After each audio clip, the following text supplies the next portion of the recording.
Hey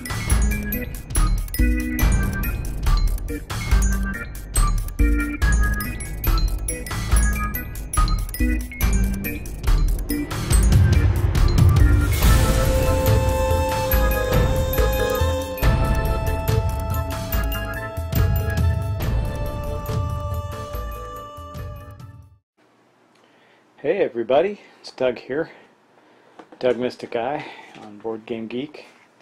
Just bringing you our third episode of Stronghold Undead, where we are playing both sides of a two-player game. Stronghold Undead is a two-player expansion for Stronghold, which is a 2 to 4 player game where 1 to 2 players play the defenders and 1 to 2 players play the invaders, but in Undead it's just 2 players. I've gone over that in the previous episodes, so we're going to get right to gameplay. First, I did want to make a correction. When I mustered the invader troops at the end of the turn using this large deployment, I should have put them just into the foregrounds. They shouldn't go into the foregrounds and move, so that was a mistake. I said I got this off and haven't played it in a while, even though it's one of my all-time favorites. But as we go, you'll see how that impacts it next turn. I'm not going to go back and correct it. It didn't have that huge an impact. I could use a small muster as well. It just would have given a few extra hourglasses to the defenders. But anyway, let's get started right away, and we're going to go to the first phase of remember, the gameplay is rather different than the normal Stronghold, so we're going to go to the supply phase, and I'll go to the supply boards for that and show you how that works. Okay, so the first thing we're going to do is we're going to move the round marker up to here, and I don't know if you should be able to see it, but just in case, we'll zoom in a little bit. There we go. The invaders get 5 mana cubes to start. There's those, and we'll just put them right here. They had one left over from last turn. And the defenders get 2 hourglasses to place out this turn. So that's not great. There's those. So we're going to put those over with the defenders, and then we're going to go to the next phase, the spellcasting phase.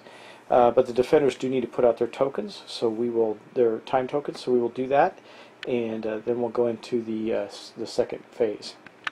One of the other things that we need to do as part of the supply round for the defender step is place 2 more of the tokens. They got two more of the council tokens for their cards, and I think that we're going to put this keep them firing each. So it's as each council counter placed on this card allows the defender to select one of his cannons or tower crossbows. Select the machine fires twice during this action. I think we'll put 1 there. Why not? Well, wait. What's this one? To the walls. Let's see. What's this one do? It says each pair of council counters placed on this card allows the defender to move any one unit from the courtyard or the barracks to the walls section of their choice. Okay, well that's not too bad. I think we'll do that just so we have it. We know we have at least a pair there, and that'll do our markers for the turn. We're not going to close out the council discussions yet. We're going to keep them going for another turn so we can get as much out of them as we can. It's only turn 2, and then that will end the council phase. Okay, so for the first hourglass token, what we're going to do is we're going to complete something. We're going to build a cross right there. We're going to take those 2 off. Those are no longer in supply. And we take that cross token, which looks, let me back up a little bit here. Looks like this. And it goes on to the very front part of the gate. So for this first cross, we're going to place that here. Now what that does is when we have a priest giving a rousing speech at the statue, which I'm going to do that as well, or start to do that anyway,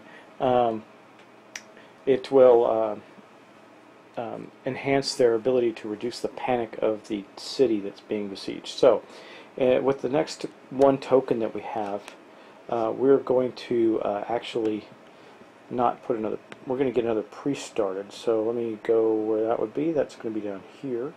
There you go. And we just need to put one there. Now when we do build that, we're going to have to use one of these units on there. But anyway, we'll cross that bridge when we come to it. That's going to place the 2 tokens for this turn for the good guys. And now we're going to go back to the spell casting phase for the invaders. So in this round, we get to cast, use the mana that the defender. Now you know what, guys? I want to do something else. It is optional, but I do think. Oops, knock something over. I do think that they want to do this. They're going to. There's no benefit to this one for the defenders, but there is another mana crystal for the invaders. We get to draw one of those each turn if we want, and I think that's wise because obviously more mana is better. And then we also have a special spell. Now that there is the altar of death, but there's 2 things that can be done, and one is also activating the necromantic library. It grants 1 hourglass to the defenders, but it allows them to swap out a spell with a higher level spell that they have. And I think that I don't know. I'm not sure which ones to do that with. I've been thinking about this and thinking, well, maybe we'll replace the heavy rains with the mist. I kind of like that. The heavy rain, though, is pretty good, and we may cast one of those this turn. That says placement. The invaders place the heavy rain counter on the selected side of the stronghold. A heavy rain prevents all ranged combat on the part of marksmen, tower, crossbow, and cannons located in that section's side of the stronghold. So, yeah. Anyway, could be good. I gotta look that one up, and I think there's a caveat on that, how long that lasts. We also have to get out. We have a couple more crypts we can get out, and we also have more graveyards that we could put out that will raise the panic level. So let's start with. We also want to use the Strigoi layer and actually use the graveyards, and we have to use 1 mana to power each one that we activate. So I think for the first thing we're going to do here is we are going to put out another graveyard, and boom, there's 3 of them, and we'll put this one over here on the far end. Well, I mean, why not? On the far end of the keep, right there, and that will allow us to raise the panic level by 2. It's basically, the effect is each graveyard, when activated, each graveyard raises the panic level. So that's very good. And then let's see. I think that you might want to create another bone thrower on the other side of the keep, because we're going to get to use those, and those are pretty effective. You know what, though? I did want to get one. There is another weapon. There's several other weapons. There's also some other powerful devices out there, but there's the oh, where is it? I guess maybe I just don't have that, because you don't have every card in the game. I guess I don't have the spectral ballista. So maybe we will do another bone thrower and get that out there. Don't know. Or maybe we'll just hoard our mana while we prepare our troops. Could be a good way to go. So we do want to activate a couple of things. But we could also put out another crypt. I'm thinking about that. We do not have the piercing wall. And that automatically increases the panic level each turn by 1 point.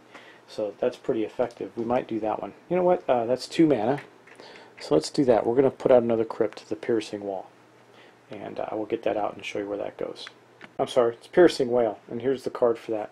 So we're going to put that on the far side of the board. We'll put that right there. And that's automatically going to increase the panic level by 1 each turn. Just basically says during the supply phase, which is already passed, increase the panic level. So that'll take effect next turn. We're going to have to remember that. That could be something a little difficult to remember. That's going to basically spend 3 mana, and I think that will also then give 3 Hourglass tokens to the defender to place out. So, because I think that's all he's going to do for his turn at the spells. He's going to give him a 4th Hourglass because I do want to. I think I want to get rid of this turn to death spell. I don't like it as much as some others. So we're going to give the defender 4 Hourglasses because the Necromancer is going to use his library, and we're going to pick a card, and I'll be right back. I've decided to place that spell with this one, Old Enemy's Return. It says the effect is the invaders place 4 skeletons on a chosen rampart containing no units. The skeletons are taken from the reserve. I have a reserve over there that you set up at the beginning of the game. So I did get rid of that turn to dust spell and replaced it with Old Enemy's Return. Okay, so that's the end of the spell casting phase, or spells for the invader. Now we're going to get to go to the Hourglasses. There's 4 for the defenders to spend. So we did start a ballista here, and I think we're going to finish it, which will take those markers off, and that leaves us with 3 left, and I have to go get a ballista token, and we'll place that out. But in the meantime, I thought I'd just also then swing over to here and finish our cannon as well. So I need to go get a ballista and a cannon token. There, through all 3 of those. And I have 2 left. I'm going to place, I think I'll place, let's see. I do have to place them. I could train a unit, I suppose. That might be helpful. Oops, these got slid off. Yeah, I think, well, yeah, I don't see any point in doing that right now. Maybe what we'll do is we'll also finish. Yeah, we can start a trap, which will be up here. I'll show you that. We'll start another trap, and we'll start this this one of these sigils that you put on the wall as well. It'll give us something to do. I want to see how that goes as we go along. Okay, we're going to start beefing up this side of the wall too. So we're going to place our ballista right here on that side of the wall, giving them some defense ability. I think, actually I take it back, we're going to place the cannon there. So I meant to place the cannon there. The cannon will go right there so it can fire on into that foreground and the other sections. And then over here, I think, where it looks like the first wave, sorry guys, first wave of the assault is coming, we will place maybe right there. Let's see, can you see that? Yeah, right there. We'll place it there so to hit any troops that are moving over in that direction. Okay, and that's going to be our placement for that turn. And I've gotten all the Hourglass tokens out, so let's go back to the rounds. Okay, now we go to the activation phase where we get to spend some more mana. Sorry about that. Tighten this up just a little. There we go. We get to spend some more mana of the enemy. So we're definitely going to use 2 mana to activate his graveyards, and I'll just mark the graveyard with the mana thing so I know that they're active. That will bump up the track there by 2. And then the Stronghold layer, we did not activate that this turn. It says effect during the ranged combat phase, each phantom located on this rampart may capture a marksman. So there's only 1 there, but you know what, we are going to activate that because it does have some interesting effect there. We just need to get a phantom on that over that section. I don't think that'll be difficult. And then I think we'll keep 1 over. So we have activated the Stronghold layer as well. We got 1 mana left over, and the 2 graveyards have created panic in the town, and that's going to end the. Now, actually, not going to end the phase because we did use 3 mana, so we get to place 3 Hourglasses as well as the defenders. So let's do that. So now that we see that the bad guys are definitely going to work to increase the panic level, we're going to complete our priest. We're going to use another marksman, and we're going to complete our priest training that will go onto the statue. That'll be one of our tokens, and then I'll I'll spend the other 2 as well. In just a moment, we're going to place him here on the statue. Let me grab that token. Okay, as you can see, we now have a priest there on the statue, and he can actually, we can use an hourglass to reduce the amount of panic that will hit the city, and I think we're going to have time to do that. So I think we're going to use our other 2 hourglasses to do something else right now. What will that be? Let us find out. Okay, I think we're going to start another ballista. Just get prepped up to do that. And we're definitely going to train. So if you look over here, we're going to train our, as you can see, we're going to train an officer. This requires that we burn our soldier that's there, but we'll have to replace him with an officer unit that will go into the courtyard for now, and be ready to move out to an area where he can be deployed. So we'll show you that, and then we'll move on. So right now we have 2 units in the there in the courtyard ready for deployment if we need to move them. So, but that's where they're at right now, and now we're going to move on to the next phase. So as the first part of the move out phase, we get to draw our 14 units, and then we get to deploy them. So once we've drawn those units, we get to, so we take we can do both of these if we want, and muster them. And I think we probably will this turn. We're at least going to start with a large muster of 8. We've got to get all 14 units out on the board somehow. So I think we're going to do both an 8 and a 6 move. Now keep in mind, when you do that, you can move the same units again as you muster them out. So I'm going to decide on where they're going to go, at least the first batch of 8, and then we'll take it from there. Okay, there's our first deployment of 8, and then we're going to do another one of 6, and that's going to be next. We're going to do that next up. Okay, so we got 1, 2, 3, 4, 5, 6 units being deployed over there. Now they're not going to get to move out, but that's okay. So we're going to have some major movement next turn. And then also, don't forget that we have our, we haven't done it yet, but next turn we'll do our enemies. We'll get some skeletons on the castle walls. So that was our 2 movements. Now in doing that, we're going to give 8 hourglasses. Woo! 8 hourglasses to the defenders. So that's going to be quite a bit of work for them, but we'll be right back. So hey guys, I took back my minor muster from that side of the board, and I think I'm going to use that to take 6 guys, because I don't want to give the defenders too many hourglasses. I'm going to take that to move 6 guys out from here instead, because that'll lower how many we have in our foreground, which will give the defenders, if we had as many as we had, be given another 3 hourglasses to spend. But in moving that, we're going to take these 3 here, these 3 phantoms. They're going to move to that rampart. Then we're going to take then we're going to take, we've got 3 more.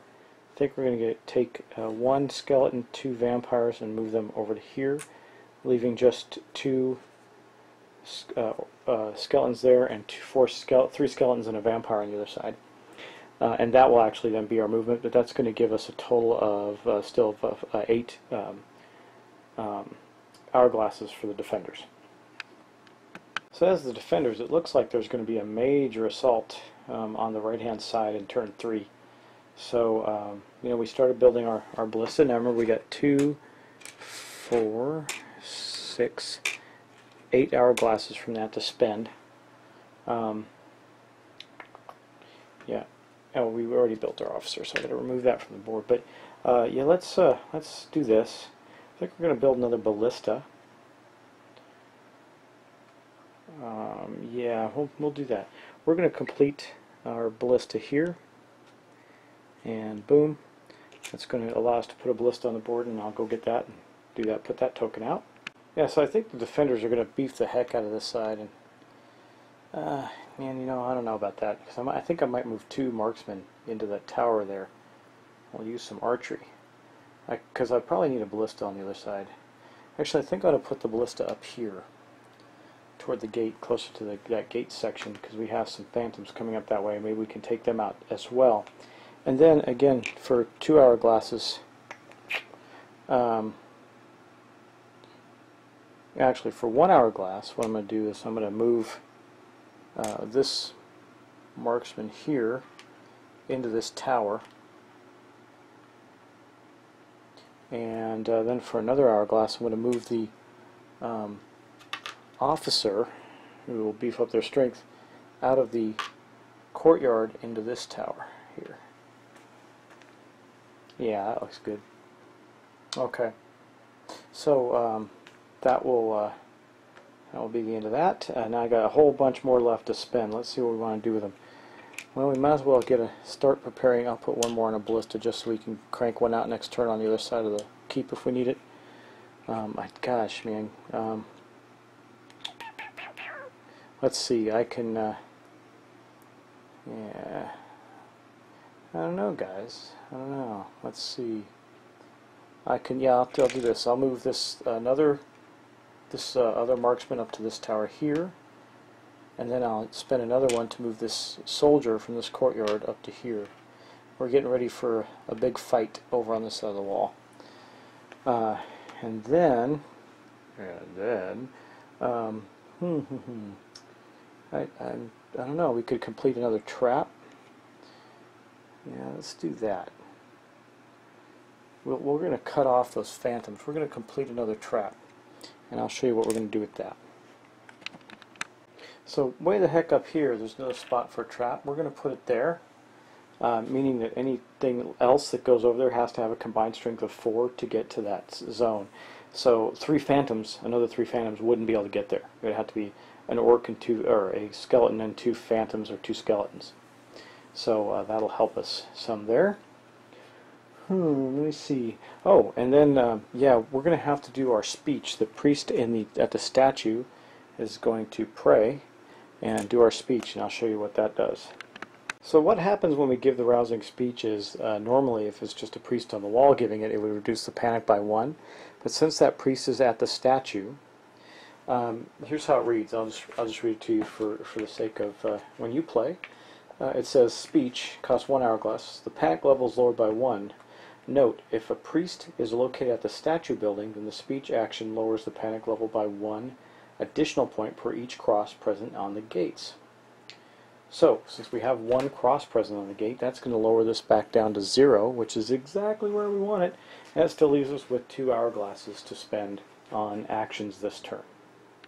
Okay, one of the other things that we can do, we're going to do it right here and complete it, is to complete a footbridge.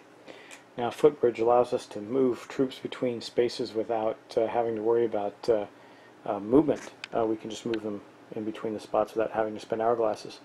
So I think what we're going to do there is, let me back up here a little bit. Right here on this part of the wall, we're going to place the footbridge. It says it goes between 2 wall sections, so I guess right there. So those units can go back and forth freely. That way, if we lose them on one section, one can move over, etc., etc. And it also helps support the guys on the archers in the tower. Okay, so we got, basically that was 1, or actually we have 1 more left. And with that one, I think we'll start building another cross, because and I'm not going to manipulate the, let's put it right, goes on the cross spot right there, and then we'll go back to our next phase, because that's going to end all the troop movement phase for the round. Now there are 6 troops left in the foregrounds in the camp area of the enemy. So let me check that. I want to make sure I do that correctly, but I think we should be giving the defender 1 more hourglass. Okay, sorry, I said foregrounds, but I meant in our camp, the ones we didn't place. We have 2, 4, 6. That's going to give the defenders 1 more hourglass. I think with that hourglass, they're going to just, again, we're trying to prep up and be ready for something. They're going to start to build another cannon there. Okay, and that will mark the official end of that turn. Now we're going to go into the assault phase, which is the meaty part of it. Okay, the first thing that's going to happen is the defender is going to fire their cannons, and the obvious place to fire it, the first cannon over here, is going to be in this spot where all the skeletons and vampires are. For that, we're going to draw a card from this deck for the cannons and see what we get. Whoa, one or the other. Well, I think we're going to take out a vampire. That would make the logical sense to kill one of the vampires there. Boom. It is dead. That's always nice. Okay. Yeah, we took out one vampire. Sweet. That was helpful. So then the cannon on the other side can also do the same thing and fire into the foreground, or they have quite a bit of range. And they can fire into the foreground of the other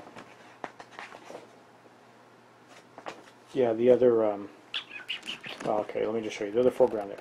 They're going to fire into there, so we got to draw another card out of that deck, and let's see what we get. Well, they missed. There was one phantom, but there aren't any there, so that cannon fired, kaboom, nothing happened. Now we also have in this phase with Undead, let me just look at the sheet because it is a little different for the assault phase. We get to do next, we get to shoot the, oh heck, I don't know, what do we get to shoot here, guys? Let's see. Yeah, I have misplaced the section that shows, there we go. The next one is going to be the, tower crossbows. Alright, the tower crossbows are what I was calling ballista. They're going to fire next, and I do believe they're going to get to do that. Let's see what they can shoot at there. Tower crossbow. During the assault phase, the tower crossbow fires at vampires. Okay, so it can fire only at the vampire, located on the foreground with the same stronghold side of the stronghold side as the tower crossbow, or on the rampart adjacent or opposite it. So basically the same area of effect as the cannon. I don't have, well, yes, this one over here can fire. I don't know if you can see it, guys. This one over here can fire at this vampire here. Defender chooses target hit location, reveals the top card of the tower crossbow deck. If it's red, we hit. If it's blue, we miss. So let's shuffle those up. Boom, boom, boom, boom. Okay, here we go. Let's see what we did. Boom, we hit. Okay, so we killed the other vampire. That was pretty helpful. 2 vampires killed this turn. I mean, there's no vampires on that side of the board. That is stupendous. So the next thing that happens is the Spectral Ballista and the Bone Thrower go. So here's the Bone Thrower right here. Let's see if it hits. We flip up the next card. It is a miss, so it is not hit yet, but it's getting one step closer. That is really the only ranged weapons. Now marksmen get to engage skeletons. So we have 2 marksmen here. They're by themselves, so they're going to do one. They can kill 1 skeleton. Boom. Now remember, the skeleton here goes on the altar of death. Okay. We remove the marksman from there, so they can't shoot at it. This one could shoot into here, but not. I don't know if it could shoot in here. I gotta look that up. Should be able to, because the priest is going to give them a +2. So that would allow us to kill 1 more skeleton there. And then over here, we do have 2 marksmen that can fire on phantoms. Phantoms are not immune to archery fire, and each one can take out 1 phantom. So over here we got 2 phantoms that get shot down by marksmen, and those are going to go back into the general supply there. Okay, so there's only 1 phantom left right there, but we do get to activate the Stronghold layer, which basically says during the range combat phase, and it's the last thing to go on the chart, by the way. Each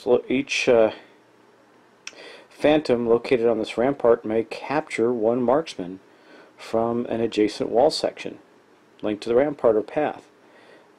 Take him to the rampart, combining the Stronghold layer, and turn him into a phantom. Okay. Additionally, each defender unit captured this way raises the panic level by 1 point. If there are any invader units located on the given wall section, see the phantom comes. Okay, so basically we're going to do that. So one of these, this marksman here, we got two choices. We'll do this one since there's a priest there. This one gets captured by the Strigoi lair and is turned into a phantom, which I'm going to do something at the very end of this video when we do the cleanup phase. I'm going to do the panic level again because I had to add this little section. I missed the Strigoi lair, which you know, if I was just playing the invader, it'd probably be a little easier to keep track of the different cards.